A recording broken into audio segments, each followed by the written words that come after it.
¿Alguna vez sentiste que muchas de tus decisiones no eran realmente tuyas? Realmente me pasó esto, y por mucho tiempo no me di cuenta. Viví años intentando que los demás aprobaran lo que hacía, y lo peor es que ni siquiera sabía que lo estaba haciendo. Creí que simplemente estaba esforzándome por hacerlo bien, pero en el fondo, muchas decisiones no nacían de mi interior, sino del miedo. Miedo a decepcionar, miedo a no estar a la altura, miedo a no gustar, a no caer bien. Y lo más curioso es que, mientras más trataba de agradar, menos conectado me sentía conmigo mismo. Era como si cada sí que decía para complacer a otros fuera en el fondo un pequeño no hacia mí. Hasta que un día me cansé, no físicamente, me cansé emocionalmente, cansado de medir mi valor según la mirada ajena, cansado de actuar, de agradar, de sonreír, de buscar aprobación como si fuera una llave para sentirme suficiente. Y fue ahí donde comenzó un cambio, no drástico, sino lento, profundo, honesto. Un regreso a mí mismo, a escuchar mi voz interna, a preguntarme, quizás por primera vez en mucho tiempo, ¿eso es lo que quiero yo o lo que quiero porque quiero agradar? De pronto empecé a entender algo que había estado presente desde la niñez. Desde pequeños, sin que nadie lo diga explícitamente, aprendemos que la aprobación es una forma de amor. Si haces lo que esperan de ti, recibes sonrisas, atención, cariño. Si haces lo que no esperan, llega la crítica, la distancia, la desaprobación. Y así, sin darnos cuenta, asociamos aceptación con rendimiento y afecto con comportamiento. Eso puede servir cuando eres niño, pero cuando creces se convierte en una trampa, porque seguimos buscando entre otros lo que deberíamos aprender a darnos nosotros mismos: validación, reconocimiento, calma. En mi caso me esforzaba más de lo necesario, no por ambición, sino por temor a no ser suficiente. Y mientras más buscaba aprobación, menos libre me sentía. Hasta que empecé a estudiar ese patrón desde la ciencia, y muchas piezas empezaron a encajar. La psicología lo llama dependencia de aprobación externa. Basar tu autoestima en la aceptación de los demás. No es solo querer caer bien, sino depender de la mirada ajena para sentir que vales algo. En 2007, Park, Crocker y Kiefer, en un estudio publicado en el Journal of Personality and Social Psychology, descubrieron que las personas con alta dependencia de aprobación experimentan más ansiedad, menor bienestar emocional y una sensación reducida de autonomía. En términos simples, mientras más buscas que otros te validen, más lejos estás de tu voz interior. Y cuando entendí esto, dejé de verlo como un defecto. No era debilidad, era aprendizaje, era mi biología, era cultura, era historia personal. Incluso la ciencia dice algo relacionado. El Journal of Neuroscience publicó un estudio donde descubrieron que recibir aprobación activa las mismas áreas cerebrales asociadas a las recompensas.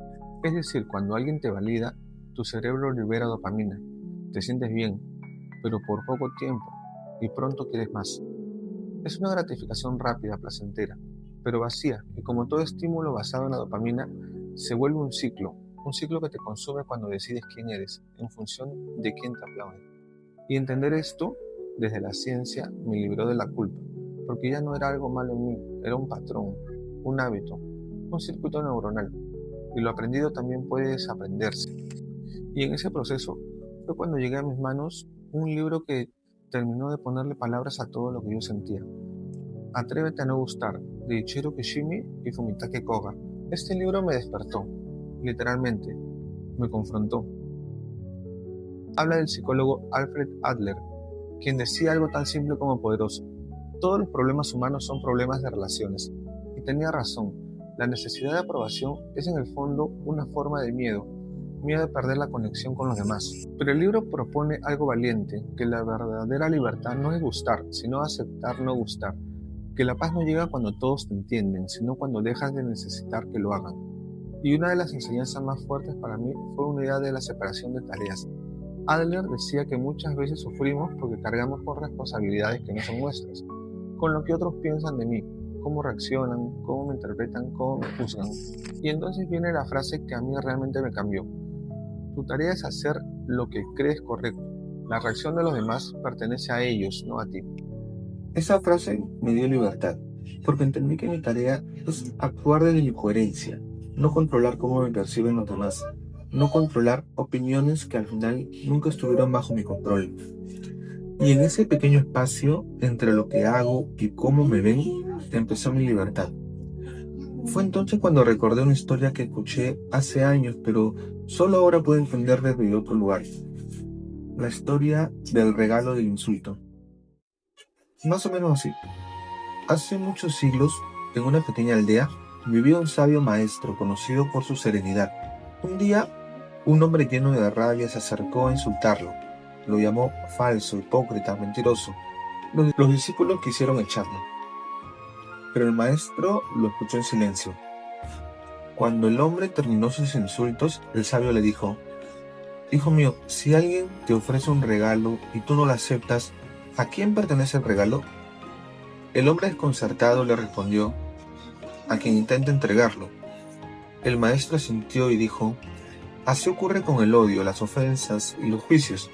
Si no los aceptas, siguen perteneciendo a quien los lanzó. Yo no los recibo, por eso siguen siendo tuyos.